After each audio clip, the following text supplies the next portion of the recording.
All right. Hello, everyone. Welcome. Um,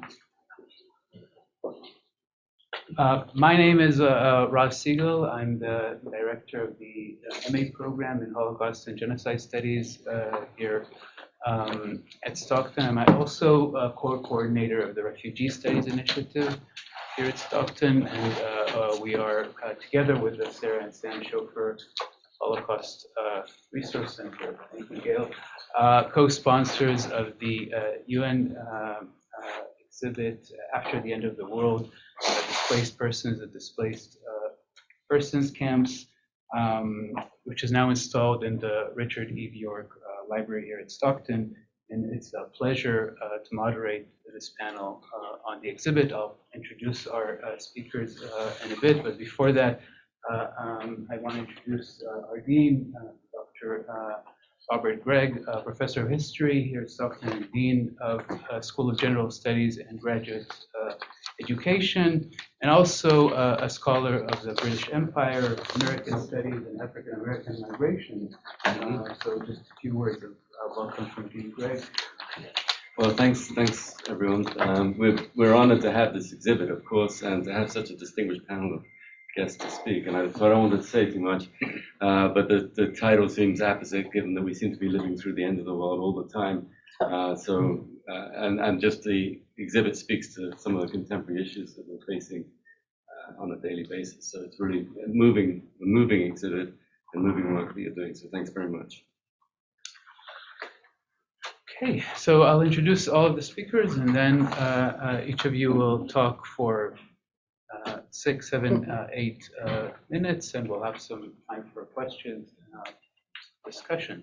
So very briefly, it's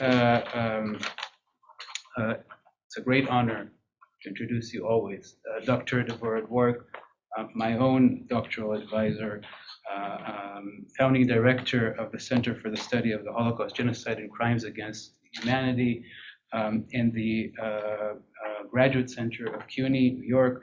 Path-breaking in an early oral recording of Holocaust survivors, Dr. Dwork weaves their narratives into the history she writes. Her award-winning books include Children with a Star, Auschwitz, Holocaust, A History, and Flight from the Reich on Refugee Jews, particularly relevant, of course, for our panel today. Dr. Dwork is also a leading authority on university education in our field of Holocaust and Genocide Studies. She envisioned and actualized the first doctoral program specifically in Holocaust history and Genocide Studies as the founding director of the Strassler Center for Holocaust and Genocide Studies at Clark University. Recipient of the International Network of Genocide Scholars Lifetime Achievement Award in 2020, Dr. Dwork was honored to serve as Senior Scholar in Residence at the United States Holocaust Memorial Museum and as a Guggenheim Fellow, a Fellow at the Woodrow Wilson International Center for Scholars, and an ACLS Fellow. Dr. Dwork also serves as a scholar advisor for the UN exhibit. And all I want to say is that I just lost my eyeglasses. So if anyone happens, in addition to all these wonderful things that Raz has said, I'm also very forgetful. So if anybody happens to see a pair of blue-rimmed spectacles, they belong to me. Thank you. Dr. Tracey Petersen manages the Education Outreach Section in the Department of Global Communications in the United Nations. The Education Outreach Section encompasses the Holocaust in the United Nations Outreach Program and the Outreach Program on Slavery and the Transatlantic Slave Trade. The United Nations mandate both programs to educate about these histories so as to support the prevention of atrocity crimes from being committed again. Prior to joining the United Nations, Tracey was the education director of the Cape Town Holocaust Center in South Africa and led the development and implementation of teacher training and public engagement projects tailored to engage with citizens of a country still emerging from a deeply damaged past. Dr. Petersen holds a PhD in history from the University of the Western Cape, an MPhil in education from the University of Cape Town, and is a fellow of the Salzburg Global Seminars. Dr. Petersen also led the project to create the UN exhibit. Deborah Veach, a former Manhattan Assistant District Attorney and Deputy Bureau Chief under Robert M. Morgenthau, and a former Deputy Mayor of Teaneck, New Jersey, Deborah Veach graduated from Barnard College and Rutgers Law School, recently appointed by Governor Murphy as a member of the New Jersey Advisory Commission on the Status of Women. Deborah was involved for many years in elected and volunteer positions in TNIC. Deborah, who immigrated to the United States with her Yiddish-speaking parents, has been a student of Yiddish from her year abroad at the Hebrew University of Jerusalem through current classes led by YIVO instructor David Brown. And last but by no means least, our very own Dr. Michael Hayse, Associate Professor of History and the Wally and Lutz Hammerschlag Professor of Holocaust Studies here at Stockton University. Dr. Hayes' main research interests revolve around the ways that Germany has grappled with the legacies of Nazi Germany, World War II, and the Holocaust. He has curated exhibitions on the experiences of Holocaust survivors and translated memoirs. He is an advocate of experiential learning, global education, and study abroad, urges his students to travel, visit archives for their research, and acquaint themselves with historical sites. To this end, Dr. Hayes leads study tours to Europe and Israel on the theme of the history of Nazi Germany, World War II, and the Holocaust. And Dr. Hayes is also the director of the South Jersey Holocaust Survivor Digital Exhibition and Archive Project, about which we'll hear today. So thank you very much for joining us. It's a pleasure. It's an honor to collaborate and to work together. And I'm looking forward to your comments. Please. May I jump in before we give our comments, just to say, Raz, what an absolutely wonderful gift it has been to us in the Holocaust Outreach Program at the United Nations to have this collaboration with you. And I want to thank everyone who has worked with you to facilitate bringing the exhibition here and to have today's discussion and the weekend workshop that we held last weekend. And that we really look forward to future collaborations with Stockton University. And I just want personally to thank you so much. You're welcome. I just want to note the collaboration and co-sponsorship of the Sara and Sam Schoffer Holocaust Research Center, Gail Rosenthal, who stepped outside, but also Irvin Moreno with grieving here, our program assistant, and really without whom nothing happens. So thank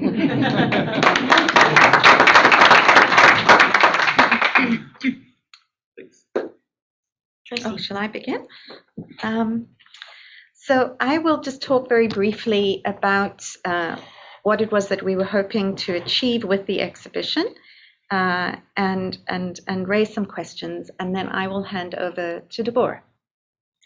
So we wanted to know, we were thinking, what happened when the Second World War ended? What happened to those who survived the Holocaust? Where did they go? Who helped them? Did they help themselves?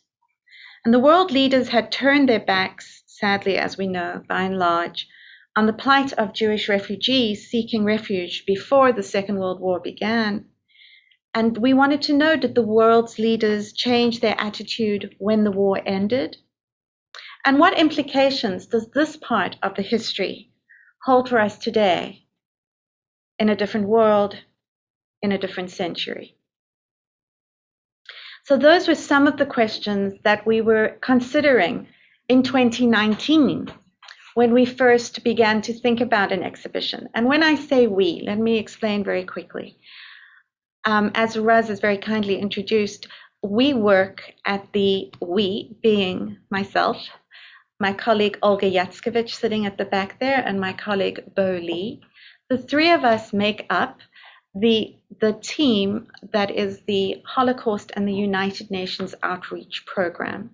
And a quick sidebar, in 2005, the United Nations established through a resolution, and of course a resolution matters, it's basically the instruction given by the member states for something to happen. So in the world of the United Nations, it's a big deal if you have a mandate. We are a mandated program.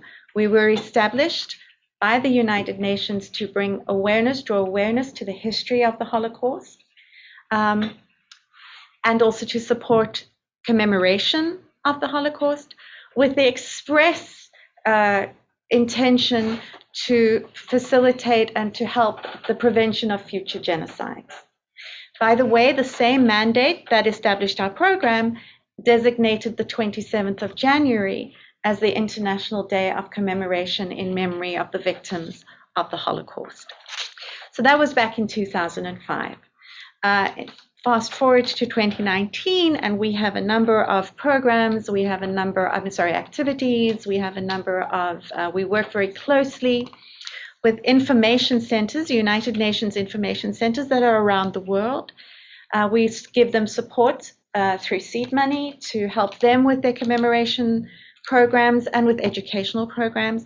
And of course, they're critical in terms of outreach because they understand the local context better than we do. They have formed relationships with educational institutions in those countries, and so they can work out what will have traction and what will not. So they're a very important part of our outreach. Who is our outreach to? Civil society. So it is as wide as can be and as narrow as we wish it to be. So that's just to give you some context to our program. And so in 2019, we then had a truly wonderful blessing in the form of Professor Dwork, who agreed very kindly to be our academic advisor. And so this all came together, and we were thinking about looking at the issue of, as I explained, what happened after the war. And it became very clear that what a perfect collaboration would be to work with the YIVO Archives, Institute for Jewish Research, and of course our own UN archives. And so the exhibition brings together material from both archives to begin to address some of those questions that I raised at the beginning. For us, it was very important to try through the exhibition, and I'd love for you to reflect back to us whether you think we succeeded in that and what you would have liked more of, but to try and bring those two streams together. So on the one hand, you have, for the first time in its time, even before the Second World War had ended, a multinational response to the impending humanitarian crisis that was definitely going to happen once the war ended. That was already had been happening. And this multinational cooperation leads in 1943 to the establishment by the Allied countries who called themselves the United Nations. So this is before, obviously, the establishment of the organization in which we work. They called this administration, this kind of idea of a body that would coordinate NGOs, governments, responses, they called that the United Nations Relief and Rehabilitation Administration. UNRWA, as most commonly known, and sometimes you will hear me call it UNRWA, but we're talking about the same organization. I just slipped. So UNRWA was established was already dreamed up and worked out before the end of the war. And what our exhibition does is to try and track what UNRWA was putting in place for the imaginary needs of the displaced people. We track that, we look at then who these displaced people were and what their needs were and what had not been anticipated, and how the administrators and the bureaucrats adjusted or struggled to adjust to accommodate what the displaced persons were. The focus of our exhibition is specifically on the Jewish Holocaust survivors and their experience.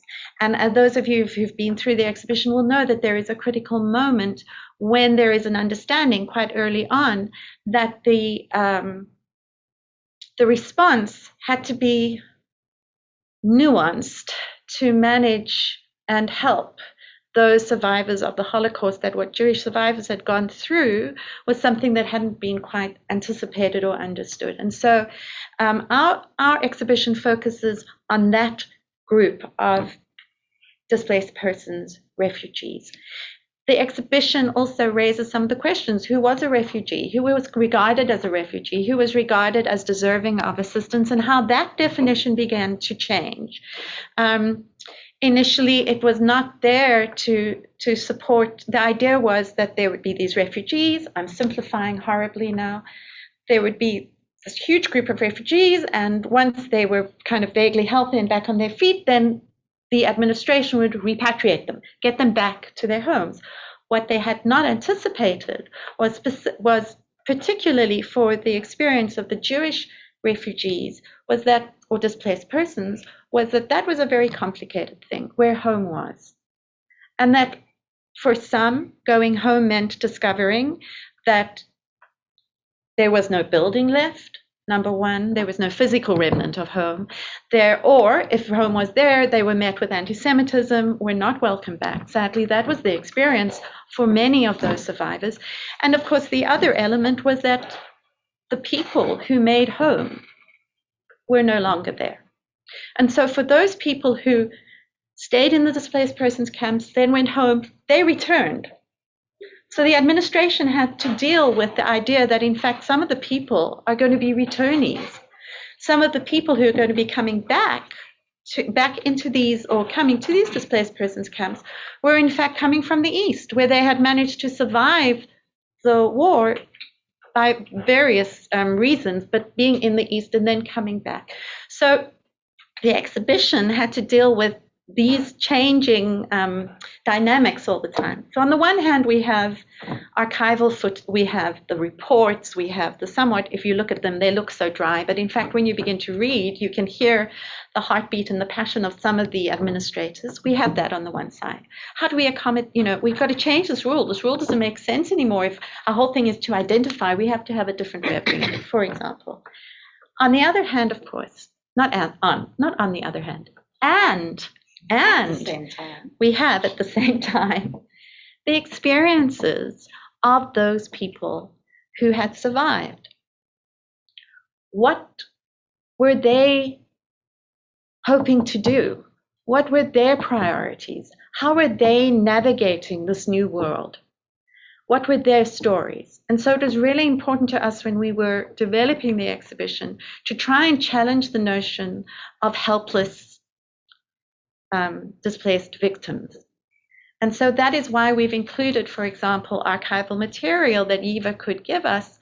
There are many charts and many posters that were developed by the displaced persons themselves. If you have gone through the exhibition, you will note also the moment, what was a very important thing for, obviously, we don't have to work very hard to understand why finding family was a priority. Trying to reunite with family members was critical. And so we know, on the one hand, again, you have the administration that had established an international tracing service, right? That has a side group that did a lot of work, the Child Search Bureau. Forgive me, I might have the name completely wrong. By the way, just a sidebar, women worked for UNRWA, so the people who worked for UNRWA came from around the world with varying experiences, but there were women, very few in high-ranking positions, except in the Child Services Bureau. That's where you found most women who were often social workers, trained social workers from around the world. Some had been refugees who returned back to Europe in order to assist. So you had the Child's Searching Bureau. So you have an administration that's busy putting things in place to try and connect families and at the same time that this is happening, and even before, as survivors move towards the displaced persons camps or find themselves in displaced persons camps, they are compiling lists of their family. They are asking people who leave, please make sure that when you get there that you tell them that you've seen me, I'm alive. There's a very moving excerpt that we have in the exhibition talking about a group who arrive at a camp, and basically any wall, any surface as they move through towns, the survivors have written their names. And it's not only just saying I'm alive, it's this whole intention, please can we try and reunite, perhaps you will know. So moving throughout the exhibition are these two, if you like, sides of the same story. Sometimes they connect and sometimes they disconnect. And the last, because I'm conscious I'm talking a lot, I'm going to just end with one point, which is the other element that was really important for us was that it's not, people don't come away from the exhibition thinking, oh, well, that was neat and tidy, everybody had a happy life, tra-la. Survivors, the children of survivors, had to live in this new world. that they were busy constituting themselves with the support sometimes, most times, of UNRWA, with the knowledge that of what they had lost, of the devastation, of the grief. And so some of you may remember there is a panel that's called Living and Grieving, and it's the and that's important, because these two carry on. For some survivors, and in fact, Debórah, and I agree with her, would argue that for all survivors, that part of the soul of the heart that was scorched never grew. And that they lived and their children inherited that sense of, we move forward and we never forget. So that's just giving you a few little bits and pieces from the exhibition. I'm going to hand over to Debórah now to talk a little bit more about some of the theoretical questions that we had to tussle with, if I may. Of course, with pleasure. It's a great pleasure to be here. It's an honor to be here. It's always fun to work with Raz, so I thank you for it. It was an honor to me, and also really a pleasure to work with Tracey and Olga and Bo on the exhibition.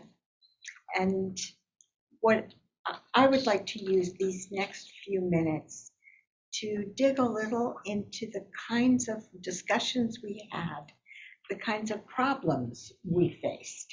If you walk into an exhibition, it's done. It seems like that's the way it always was meant to be. And yet it could have been many other ways, as our colleague Dinka Hondius would tell in a minute. Isn't it true, Dinka? Absolutely. Yeah. What of all the information that you want to convey to the viewers of the exhibition, what of all that information do you boil down into labels of 125 words or 200 words if you're really going for it?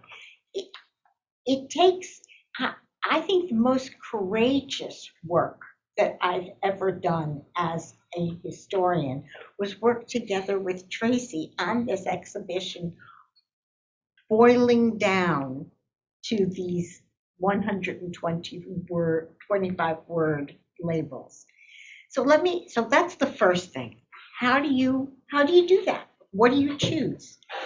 And now let me just talk about a couple of problems that we came to, issues that arose. Deborah Veach was born in Frubenwald, in what was possibly the longest running camp, but perhaps not. Perhaps this one camp, Wels in Austria, was the longest running. So that's up for discussion. But Deborah was born in Frubenwald. She is part of the baby boom of the displaced persons camp. And there are lots of posters and pictures and depictions of happy Jewish mothers, survivors, with their baby carriages, with their newborn babies in DP camp. One of those babies, as I say, was Deborah. Not a baby anymore. But oh so cute. What those images hide is the pain, the anxiety, the worry. Worry, number one, by young women, whether they would ever get their periods again. Jewish women under conditions of starvation went through starvation cessation of the menses. So for many women, it took quite some time before menstruation recurred. And there was this worry whether their periods would ever return, whether they would ever be able to carry a child to term, or whether that would be one of the permanent markers of their experience. So it doesn't show the anxiety before conception, then it doesn't show the anxiety during pregnancy itself that many Jewish women expressed. Is my baby going to be all right after what I went through? Has it inherited some kind of terrible malformation? And then the third is the women who didn't want to become pregnant at all, who feared having children, who didn't want to bring a child into this world. So what we know is that in addition to a very high birth rate, there was also a quite high abortion rate. But because abortion was illegal, we know this only from memoir, diary, letters, and oral histories. It was the hidden side of this. Well, how do we convey that, especially when we don't have hard figures? Say, the birth rate was this, the abortion rate was that. What I ask you to do is to please go to the exhibition, see how we did handle it, see if it works for you. I'll give you one more, I'll just take a look at the time. Let me give you one more example. The illicit market, what was called at the time the black market. Sometimes it's called the gray market. At the end of the war, these Jewish DPs, displaced persons, and I interrupt myself to say that of course they were refugees again, only now, post-war, we call them displaced persons.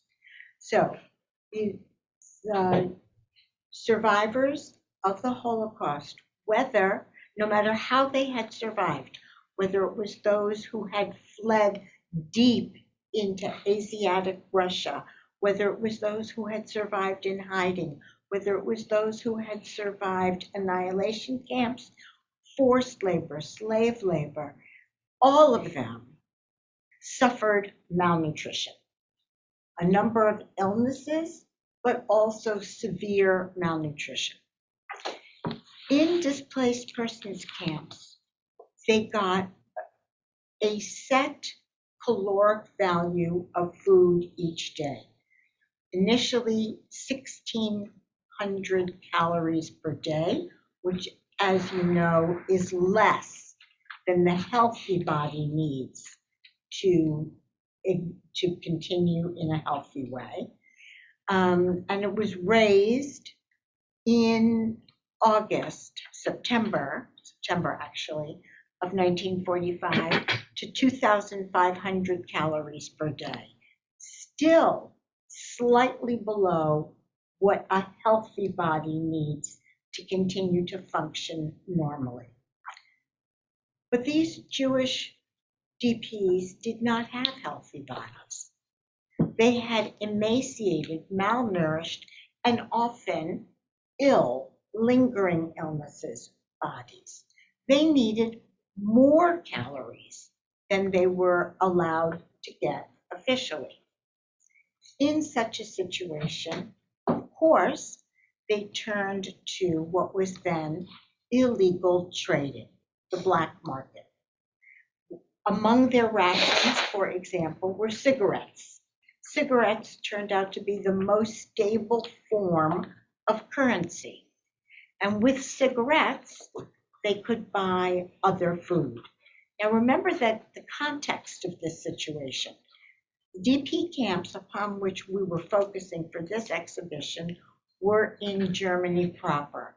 And Germany was in ruins. There were talk about the supply chain for foodstuffs. The supply chain for foodstuffs was severely disrupted, nor were there many factories producing consumer goods.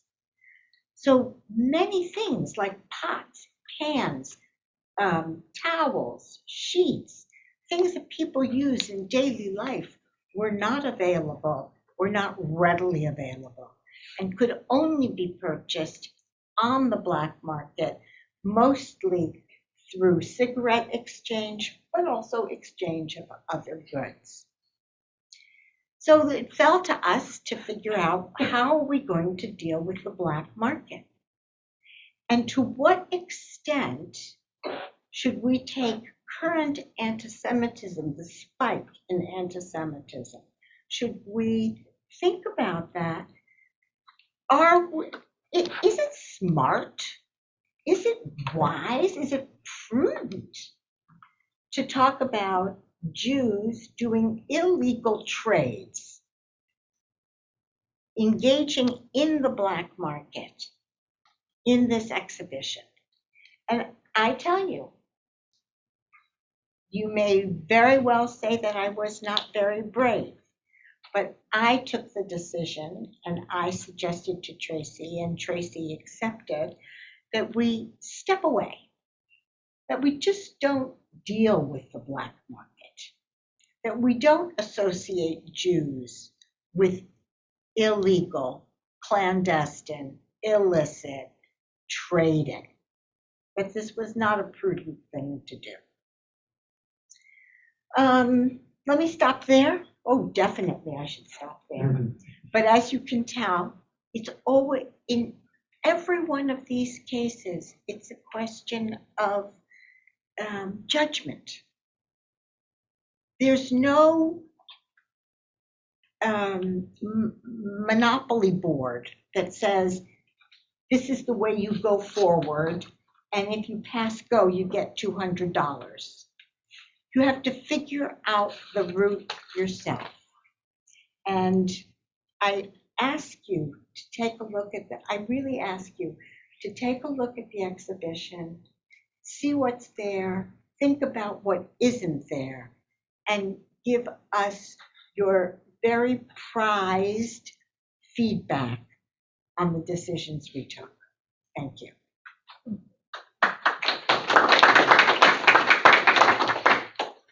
Thank you, Deborah. Thank you, Tracey.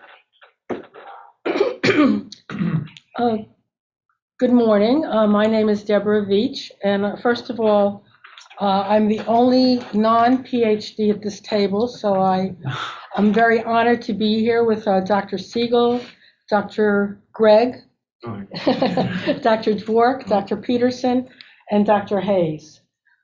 I'm here representing YIVO, which contributed a good number of the posters and other documentation to this exhibit.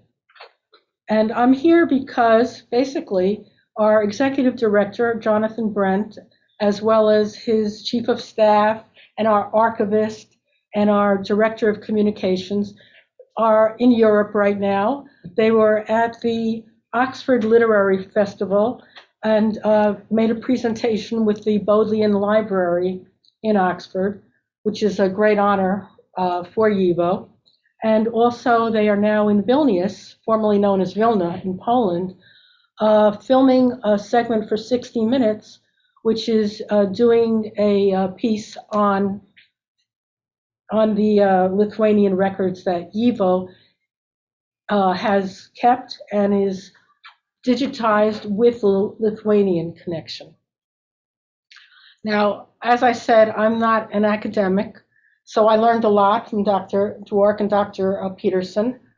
And I guess I'm here because this is part of my personal journey, as was hinted at. As far as YIVO, YIVO was established in 1925 at a meeting in Berlin. Its physical headquarters was Vilna, which was then Poland, and now Vilnius, Lithuania. It's named Yiddischer Wissenschaftlicher Institute. That's how it was named. Those are the Yiddish words for it. And it translates into Yiddish Scientific Institute. And when we refer to YIVO, that's basically the acronym for the Yiddish title or name of our institution. Now, the mission of YIVO, as established in 1925, was to document Jewish life and culture in Eastern Europe. So it amassed the largest collection of songs, music, recipes, the trivia of life, as well as art, music, anything that was produced in Eastern Europe.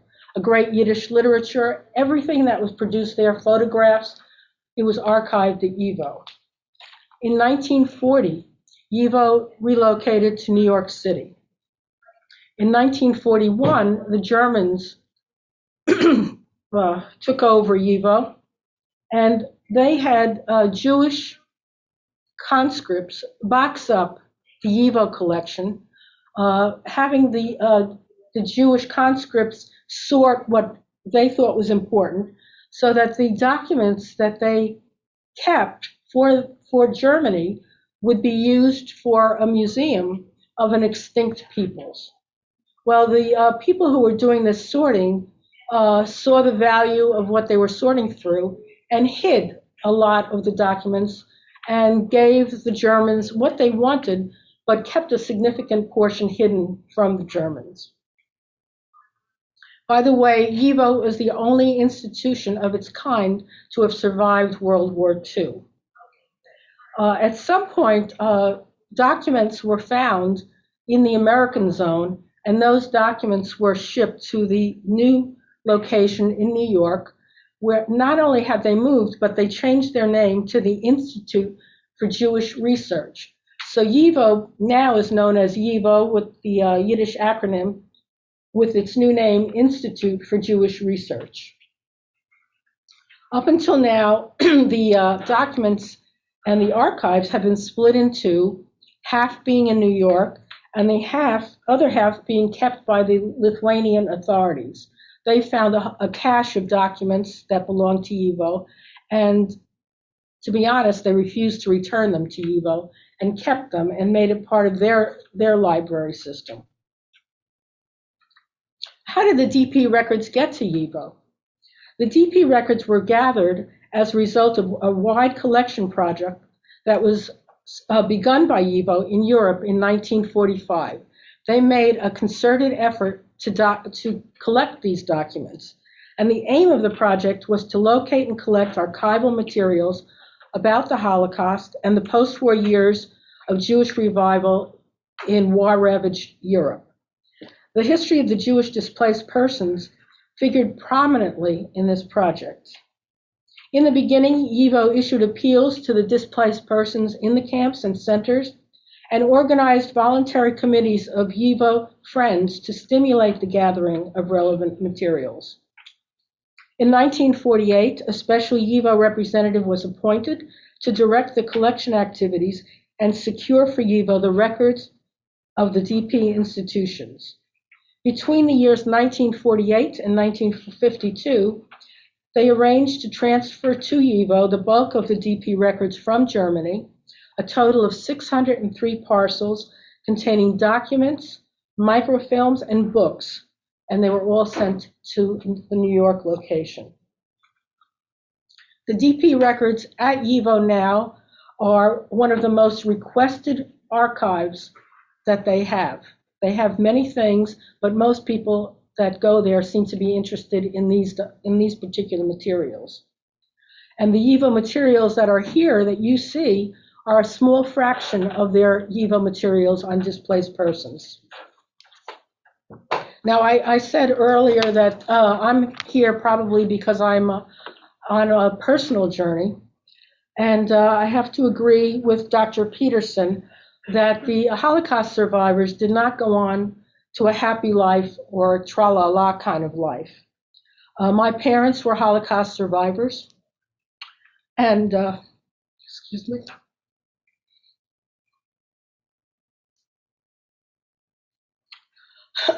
My mother was in a work camp in Lithuania, and she and her sister managed to escape the work camp because one of their brothers rescued them, and he was in the partisans in the Naliboki forest in what is now Belarus. It was Poland then. And I see some young faces here. So I believe that not everybody knows what the partisans are. And I just looked it up in the dictionary. And the definition is a member of an armed group formed to fight secretly against an occupying force, in particular one operating in enemy-occupied parts of Eastern Europe in World War II. So my mother and my aunt were lucky enough to become part of this group, and that's how they survived the Holocaust. My father, when it was clear that Germany was going to reach his small town, also known as a shtetl. A shtetl is by definition a small town in the Pale of Settlement where the only place where Jews were allowed to settle. And they were defined as shtetlach or shtetls if there was a high percentage of Jewish people living there. And sometimes it would be 50 or 80% Jewish. And both my parents came from such towns. When my father heard the Germans would be at his doorstep soon, he and a friend got on bicycles and pedaled to the Soviet Union, to Russia. And I know that his friend died of starvation.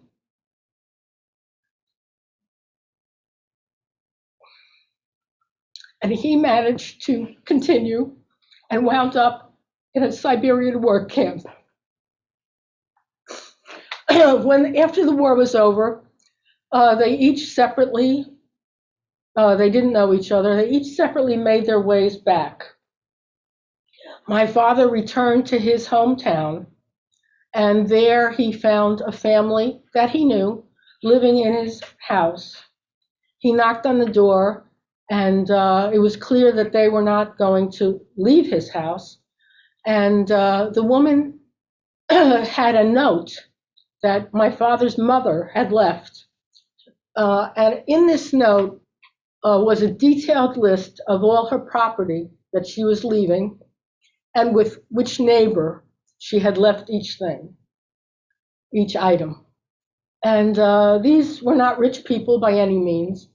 And a pot or a pan was left with so-and-so, a down cover was left with somebody else. But my father felt that very unwanted there and felt like he had no place there. And he made his way, I guess by word of mouth, figured out that the place to go would be to the American zone in Germany. And he walked.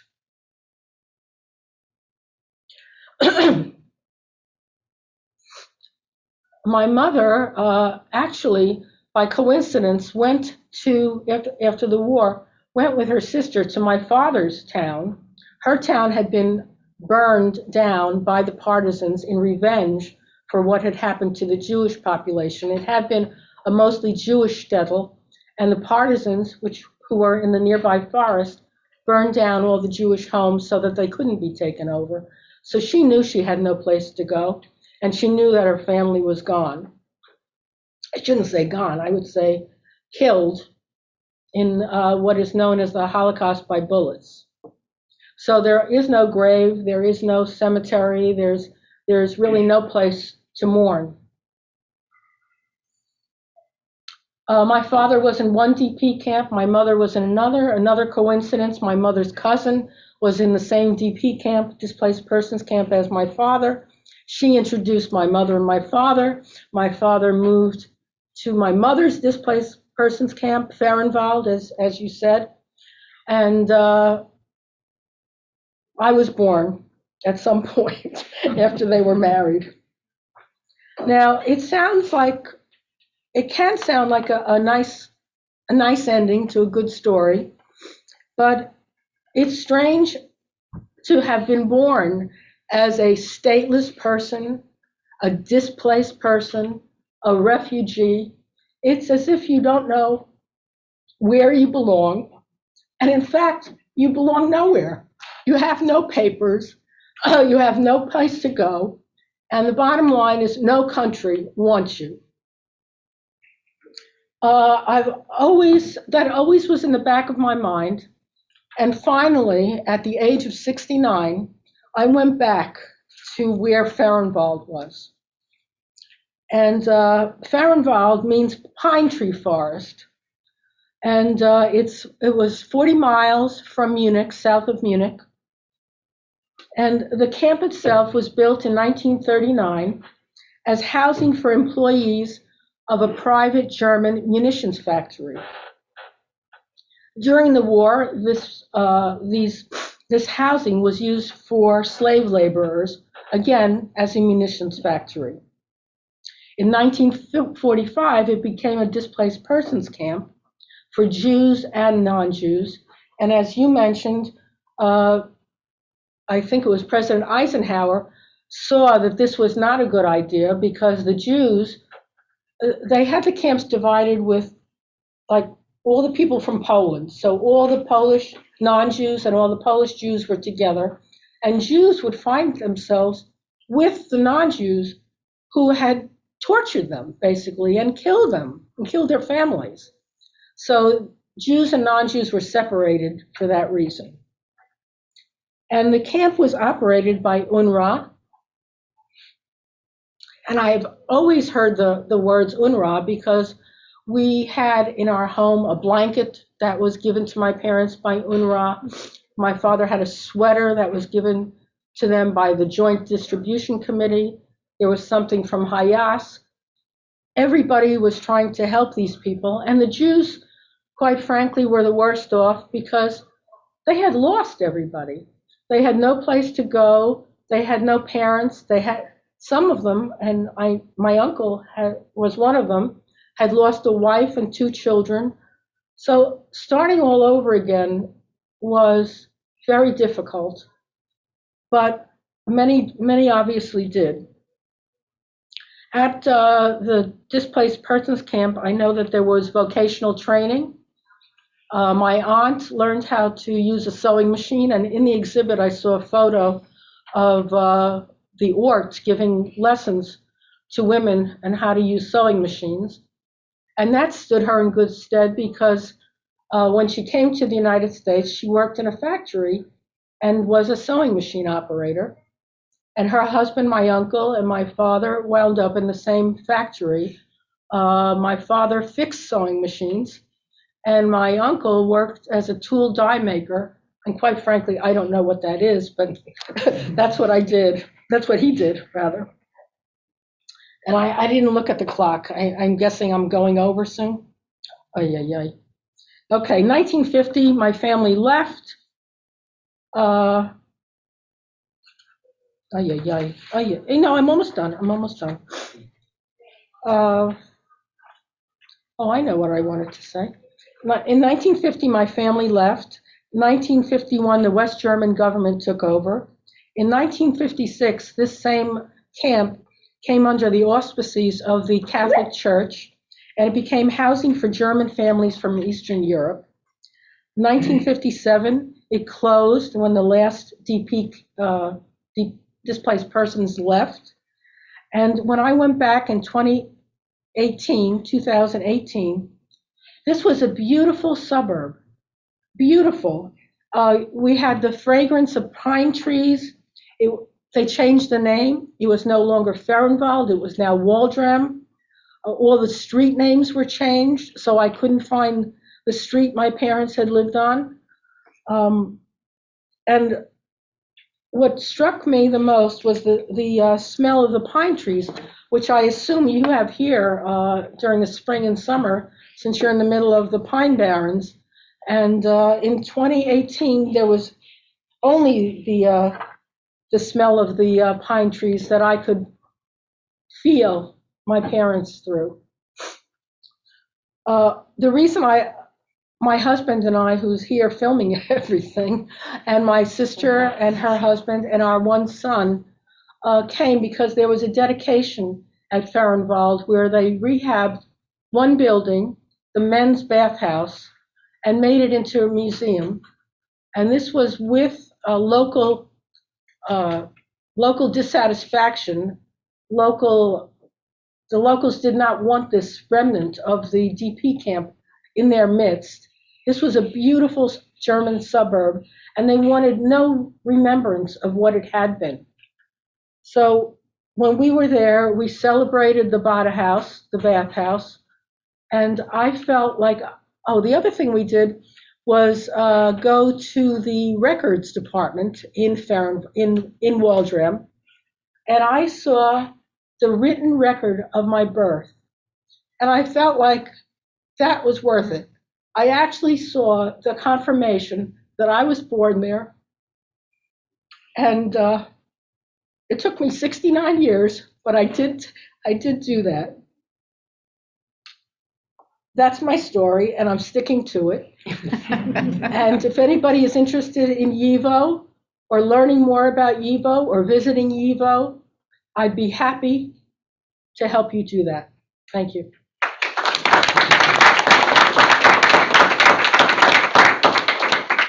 Thank you very much. Yeah, I'll keep my comments as brief as possible because I know time is pressing, but I'm here not because I'm directly involved in any way with the exhibition, which I do find fascinating, and it's been very helpful for my students also to put some things in perspective, but rather, as Raz mentioned at the beginning, because I'm curating a project to document the lives of all the Holocaust survivors who settled here in our region of South Jersey, in 3 counties of South Jersey, around where Stockton University is located. It's a mostly rural area. And to our great surprise, as we dug deeper, we found that there are over 1,500 survivors. We think we'll probably end up with 1,700 survivors that we will identify by the time the project is completed. This is going to be an exhibition and digital archive that will open up next year. But I'm here because I'd like to comment on how important this displaced persons experience is for the Holocaust survivors who went through it. Now, not all Holocaust survivors did, right? We also have Holocaust survivors who escaped Germany or Austria before the war. I just want to point that out. The same way that there are also non-Holocaust survivors who were DPs, right? Millions of others who were not Jewish displaced persons. And there were Holocaust survivors who were displaced persons in Germany and Austria and other parts of Europe who were never in an UNRWA camp, even if they were registered with UNRWA, and some of them weren't, right? So it's a very complicated thing. But as we talk to survivors, and just because of the time in which we're doing our research with the children of survivors, that period of the displaced persons, not just the displaced persons camp, really looms large. And I think that it has gotten too little attention in Holocaust survivor testimonies over the years as those have become important. As we speak to them, the dimensions of the places where they were, you mentioned Furrenwald, but some of the other major Jewish DP camps and some of the others that included others who weren't Jewish displaced persons, like Furrenwald, which you mentioned, but there's also Feldafing, Seilsheim, Stuttgart, and there were others. That really looms large because this is really where lives pivot and begin the process of being sort of reconsidered, reconvened, re-begun, if you will. Because we're talking to a lot of second-generation children of Holocaust survivors, many of them, like Deborah, the story is sort of unique as they all are, but also sort of typical. Many of these people who we're talking to say, yes, I was born in Germany, even though my parents were from Poland or Lithuania, and that is just a really important part of the story. So I'm glad to see it's getting attention in scholarship in this exhibition, and I'd love to talk more about it. I'd love to address some of the other questions, but because of time, maybe we'll leave that to discussion. But for example, the black market and the relations of Jewish displaced persons in and outside of the camp with not just the illicit economy, the black market, right? But other things. I'll just make one minor comment there because I can't help myself, and that is that, of course, the entire economy of devastated Germany after World War II was the black market. So it was not just Jews and Jewish DPs who were involved in that illicit trade, right? And one of the reasons why that sort of has taken a sort of prominent place, and it is an important story, is because the role of Jews in that black market after World War II is amplified by anti-Semitism. It was amplified also by a kind of jealousy that set in as many Germans saw the treatment of DPs, which we've heard wasn't excellent, right, by any means, but as being better than the treatment that they were receiving So you get this. I think this is a fascinating thing that we should talk more about. It's that the DP camps were located mostly in former enemy territory. These were the societies that had given rise to the Nazis and the fascists, who had terrorized and murdered Jews throughout Europe. And here you have this re-beginning of Jewish life in the destroyed countries, in those destroyed countries that have been, if we can call them that, perpetrator countries in that sense. And that's just a fascinating thing that deserves more discussion. I'd love to talk more about my project, about anything that's been brought up, but I'll stop there. Thank you very much. Thank you. We have a bit of time for some questions. Please. That was a wonderful set of presentations. Thanks very much. And I'm very taken by your comments about choices in making these exhibits, because it occurs to me there's a kind of a major counterpoint between the exhibit itself and this room where we've got all these survivors, from local survivors pictured around the room, and we've heard the incredible story of Deborah herself. So there are many different ways this story could have been told. And this spoke to me too, because I had worked on African-American migration to Philadelphia, and all the kinds of choices you have to make in that situation. Do you talk about oppression all the time, or do you focus on the emergence of a new community? These are important choices, and they reflect political decisions, just like the one you have to make in a way. So that was very, very powerful to me, and I'm sure this spoke to, Jan Erik and Heather, who've also worked on these kinds of exhibits. So it's a very powerful statement. I just wanted to thank you for it, really. But and I'm not sure where this ends up as a question. Let me take it over. Okay, thank you. I would like us to just think about this question of self-sufficiency. Deborah, you talked about how your aunt learned how to run a sewing machine perhaps from Ort. Yeah. So let's look at the good side. The good side is, the positive side, is that this woman was taught a trade which she could use to support herself, and she did use it to earn a living once arrived in America, if I understood this correctly. That's correct. What we don't know is whether she also had the capacity to be a biochemist, and whether the push for self-sufficiency and that choice, you have to earn a living, you need to learn a trade, you need to be able to stand on your own 2 feet, whether in fact that was limiting. How much have we lost in the name of self-sufficiency? So it's another kind of choice, and that's what I just think we should think about that. We should think about that in terms of the past, but also, in my view, in terms of the present, in terms of the kinds of social welfare programs that we support. And the good news is supporting people to support themselves. The bad news is, to what extent are we delimiting their choices? And Mike, you could probably speak to that in terms of the chicken farms and how it was a choice that was limiting, We have but it many also opened up Holocaust- space to people as well. Absolutely. So we have, of our many, there's so many unique stories. All the stories are unique. But it's not uncommon for our Holocaust survivors to have had academic training, to have at least finished sort of an advanced high school degree, and would never have thought of manual labor on a farm or something like that as one of their occupational choices when they grew up, right? But just because of circumstances, many of our survivors, they came through the DP camp experience, right? They came to the United States. Our survivors all came to the United States by definition. Many of them ended up in New York, right? Working in factories and things like that, and discovered that that was not the life that they wanted for a variety of different reasons. And they heard, usually through these networks of other survivors, about the possibilities for chicken farming in southern New Jersey, right? And so of our 1,460 at this time survivors who we've definitely documented, over 2/3 of them actually ended up on poultry farms where the main income for their families was selling eggs, right? Just because it was a practical decision. How are they going to raise their children, be self-sufficient, which of course for people who've gone through the camps, right, was extremely important. Also, you have that also, I think that's really good that you point that out in the exhibition, right?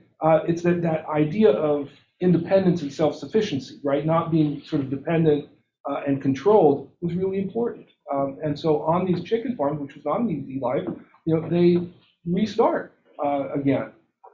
And so I think those are the choices that they're making, but they're making them within parameters, within limits that, of course, at many different stages of their lives have been set for them. And I think that's important. We have to recognize the agency about the choices that they make during the Holocaust, but also after the war, right? That agency is important, but it doesn't mean that any of us can make choices without thinking about the sort of limits, structures that we're faced with. I just wanted to add, talk about limits. I always was conscious of the fact that I could not be president of the United States. It's true. I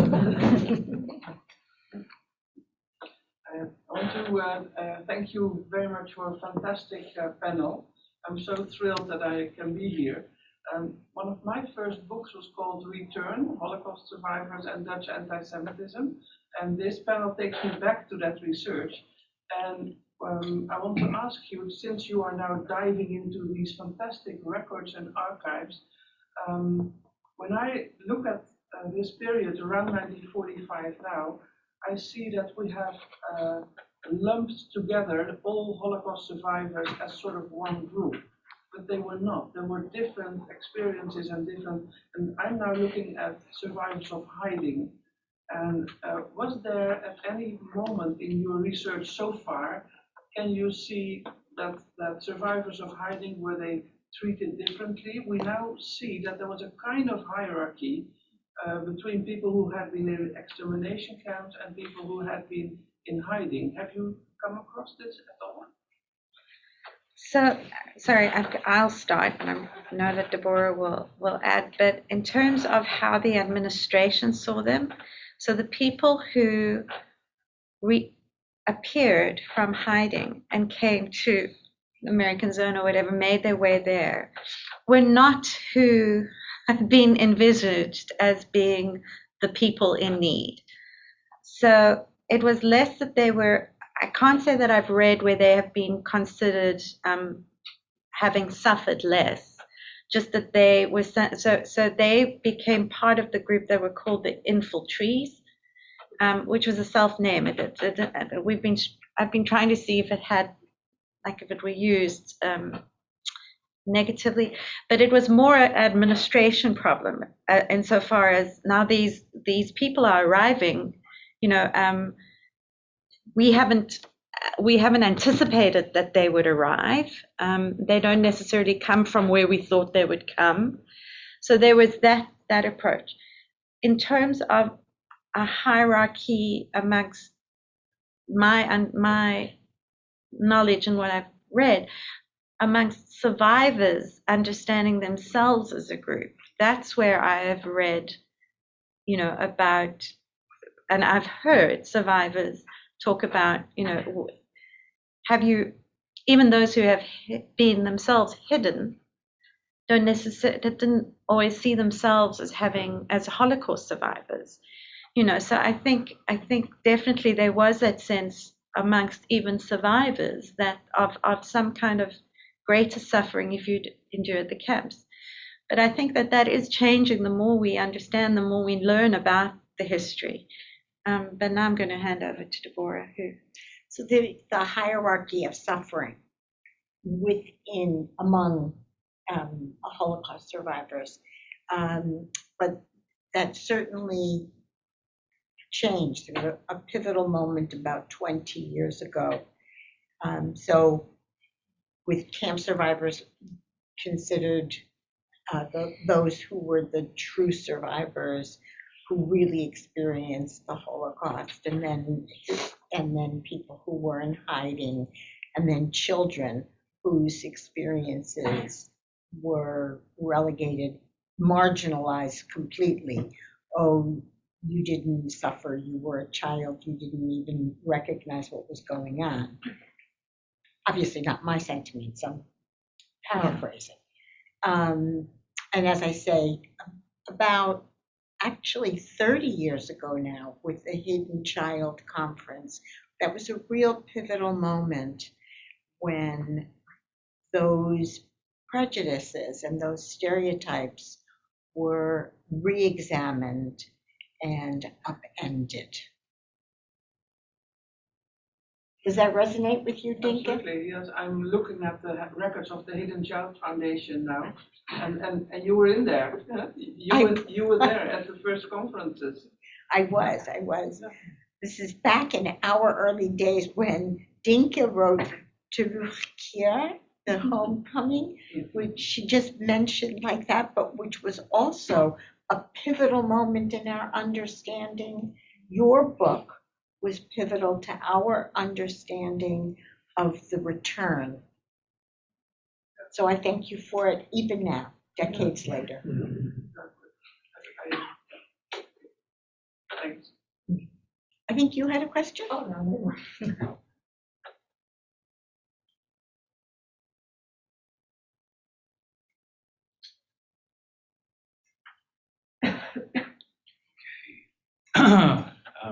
I have like a million questions, but I think we'll leave them for our lunch and further discussion. So thank you very much for the panel. And if you haven't, please look at the exhibit, spread the word to your classes, your colleagues. Thank you very much.